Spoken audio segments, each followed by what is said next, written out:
It is time to talk about the gaming performance of the Gateway Creator Series, the Walmart special, or what I like to call probably the best gaming laptop deal for this season. $650, currently $699. I still believe that this laptop is the best price performance that you can get this season. Hey guys, what's going on? Welcome back to the Hardware Sense channel. My name is Ivan, and today, as promised, we are going to look at the Gateway Creator Series gaming performance. Last time we looked at the upgradability, unboxed, but now we actually want to see what is this hardware going to be able to deliver when it comes to gaming and actual real-world entertainment that we are planning to do with it, right? We're going to look at some gaming performance, we're going to look at some other performance and some other details that I promised in the previous video, and you will see that this statement is very correct when it comes to the price performance, considering the specs you're getting. Before I run the test and show you all the results, we're going to talk about a few things. You already saw the upgradability, what we installed, but I'm going to show you the speeds of those drives. So the crucial NVMe drive I installed naturally is a lot faster compared to the default drive that came in with this laptop, but not by much, and it's still pretty snappy on all accounts. The other thing to show, the temperatures in idle are very low. The fan rarely kicks in, or if you like that silence, you're gonna be pleasantly surprised. Even if I ran Cinebench RF20 a couple rounds, the temperature rarely goes above 80 degrees, and the CPU is not thermal throttling, which is again another great news here. While doing so, the fans are not that loud. Like I mentioned in my previous video, I've heard a lot louder fans from different laptops. This specific one, it's actually very tolerable. Let's talk about the speakers. Tuned by THX, I found them to be very loud, not the most clear compared to other laptops I have and I've seen in the past, but they're definitely a lot louder and a lot better in my opinion than the ones in the HP Pavilion gaming laptop. Now, keep in mind, again, we're talking about price difference of $200, and what is that $200 going to give you more? If you're willing to sacrifice it and pay less, or if you want to spend it, if you have the budget, and get some more. Next thing to talk about is the screen, and I will show you some very, very good news and interesting news about the screen. One of the first things we're going to see after we Google the part number for this panel, it's going to be that it's 120 Hertz as promised. It includes FreeSync, which is a nice surprise for me. It's made by BOE. It's not a Panda panel. A lot of people were asking me or saying, make sure to check the panel because it might be one of those lower level cheap Panda panels. Happy to report it's not it. This one is made by BOE and it's a very good panel used across many other companies. I'm going to show you that in a second. Also, as mentioned, IPS, 120 Hertz. The response times is about 20 milliseconds.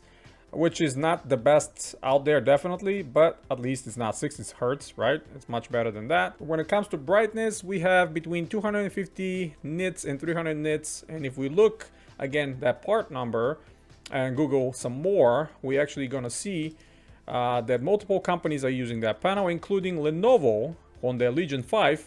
And if Lenovo can trust that panel to be installed on the Legion 5, then why not Gateway, right? They actually measured that panel and it comes down to around 300 nits, so it's exactly the same part number. And Lenovo are using this panel on some of their Legion 5 versions. So yeah, definitely a good panel. Not the best out there, but much better than Panda panels, much better than TN or VA panels, and much better than 60 Hertz panels. So I am really happy with this one. The other big surprise for me that I'm really happy to report back, it's the ability to turn off Optimus, which in the BIOS, we can turn off Optimus. Just keep in mind how to enter it. Once you reboot the computer, you need to keep mashing delete key, similar to any other motherboard out there that is aftermarket. Just keep mashing delete until the screen pops in, and after pops in, you're going to be able to go through the settings and menus. There are not that many of them, but on the second one, you will see that we have some additional settings, including overclocking, including voltage controls. My expectations are that you will be able to actually undervolt a little bit here as well. But the one that I'm really interested is disabling Optimus, and instead of hybrid, we can select only the RTX 2060 to be our main graphics card, and surpassing the integrated graphics by Intel. So these are the options. You can select Intel only, NVIDIA only, or hybrid, which is the Optimus. And obviously, after we select the NVIDIA graphics card and reboot, we are going to be able to do all of our testing, all of our gaming only on the NVIDIA graphics card, which will produce better frames. And it's highly advisable if you guys are using this laptop just on your desk around the house, plugged in the wall all the time. Just go ahead and disable Optimus and use the NVIDIA graphics card. Now, if you want to use a lot of battery, if you're going to plan to use it on battery and just browsing the internet or doing some office work, it's much better to leave it on hybrid. But in our purposes, to game and for all gaming purposes and tests, we are going to use it this way with disabled Optimus and just NVIDIA graphics card as main one. Two excellent news about this laptop. A lot of people were asking me about the panel. A lot of people were asking me about disabling Optimus. Two of the things we wanted to see, they are included here. And what can I say? I think for $650 or $699 at the moment, this is an excellent deal. The RTX 2060 is performing perfectly and a much better level, obviously, than the GTX 1650. Let's go ahead right into the game results, and we're gonna talk about those as well. So as always, I have my settings on the games exactly the same as I test all my games before on all the other laptops and desktops as well. That way we can compare them one-to-one easily without sacrificing too much detail, but at the same time not going too low. So Far Cry New Dawn, first thing we're gonna see is the FPS is about 20 more compared to the GTX 1650 we had on the HP Pavilion Gaming laptop, which is absolutely a great news, because if you want to see some comfortable gameplay and you definitely want to benefit of this fast panel, why not, right? The RTX 2060 is performing great. We were looking at 59 to 60 FPS before with the GTX 1650. With RTX 2060, we are looking at 83 to 86 FPS. So again, this is about 20 plus frames over. Excellent news. Next game, as always, we're gonna see Tomb Raider Shadow of the Tomb Raider, the latest one on the title. Same exact settings as every other test I ran before. Again, we're seeing a good significant bump around 20 FPS or more. So we're looking at average of 86 FPS. Excellent results again. Comfortable play. We can benefit of that fast 120 Hertz panel. And on many occasions, I actually saw those FPS go all the way to 100 and over. So again, you're going to be enjoying gaming a lot better here.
Now, one thing to mention is even with games like PUBG, which are notoriously unoptimized, I see frames hovering between 120 to 130 all the way to 160, which again, if you are enabling the VSync or the FreeSync on that panel and lock the frames at 120 Hertz, your frames are going to be almost constantly 120. So this is going to be resulting in a great gameplay. At the same time, you're not going to put too much stress on your graphics card because it's going to be looking for that sweet spot 120 frames, and it's just going to stay there without having to kick more frames over. So playability with esport titles like PUBG, excellent. I didn't really test Fortnite or Valorant, but know how well optimized and light those games are. You're probably looking at over 200 FPS and more on those titles.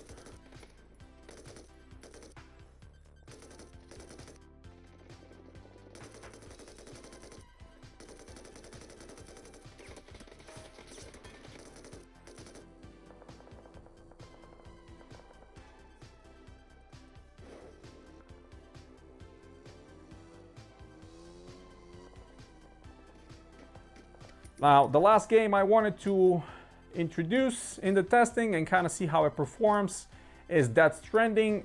At the moment, I'm playing that game almost exclusively all the time. I like it so much. I play it across different computers and laptops around the house. So I wanted to test it here as well.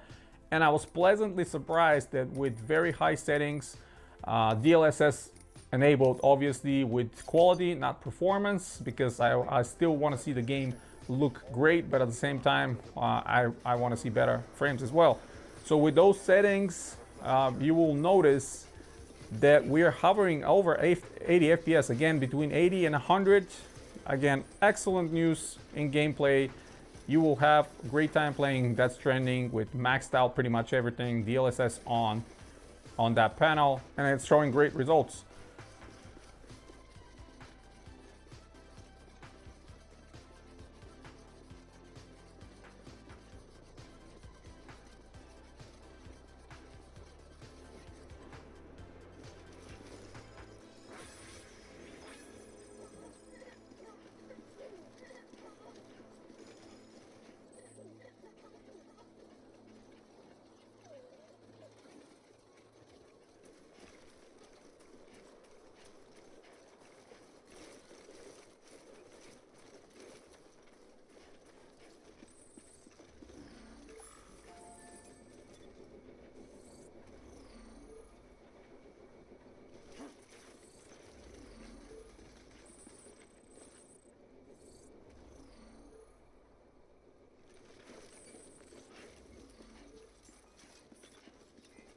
Now, after all those games, if we look at the temps, again, very surprised. The CPU stayed relatively cool without me undervolting or doing anything like that. That's going to be a subject of a future video. I'm gonna do a little bit more research. How can I do it on that specific laptop and see if we're gonna get even better temperatures.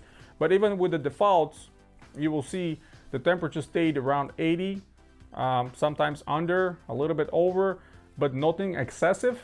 And the best news for the graphics card actually hovered around 70, 72, 73 degrees, which I was very, very surprised that RTX 2060 will stay that cool.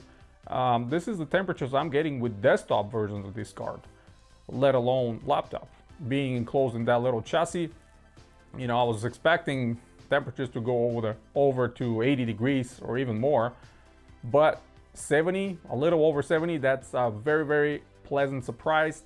In performance-wise, I am pleased with the cooling solution and everything they have done with this chassis. Being almost entirely metal, and it really dissipates the temperature very well. And I measured with my infrared thermometer.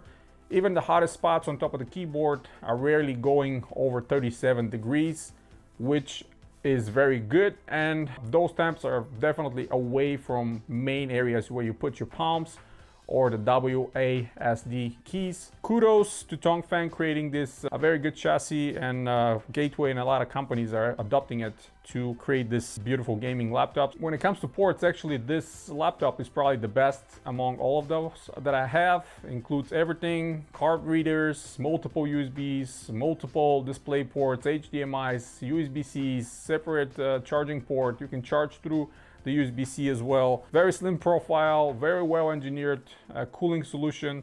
So I think for, again, $699 right now at Walmart, incredible deal, absolutely approved. If you are on medium kind of size budget, you don't want to spend too much money, but you want to get into some gaming, some competitive gaming, some modern day AAA gaming, spend that money. You're going to be very happy with this laptop.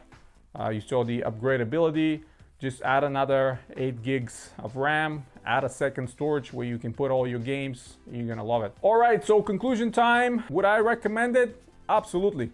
I think for that price, at the moment $699, this is an excellent deal. Very good performance from this Gateway Creator Series. Still, I'm not sure why they called it a Creator Series, because I would have called it just a gaming series, because that's what it is, considering all the components you're getting inside. Very good laptop. The i5-10300H is very capable for gaming. Actually, probably it's the sweet spot. If you don't want to spend more money, if you really don't do a lot of video editing or anything like that, that 4-core 8-threaded chip, it's perfect for gaming. Holds very well pretty much any game you throw at it.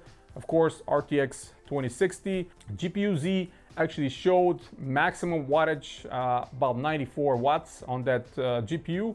So keep that in mind. It's not underpowered, it's not max Q. So that's a full-fledged RTX 2060, which delivers a very good performance across multiple AAA games. And if you are playing some of those esport titles online, you're gonna be very pleased, because it's gonna deliver a very high frames for your gameplay. That's pretty much it for this one, guys. I have a ton more laptops to review, show it to you very soon. Next video coming up is going to be transferring the Omen 30L internals into a much better case with much better AIO. And spoiler alert, temperatures dropped dramatically, 15 and over degrees Celsius. So performance is really outstanding when it's not in that little cramped case. With that 120 AIO, definitely cannot handle the heat from the 10850K. 10600K, sure, absolutely, but not those i9s.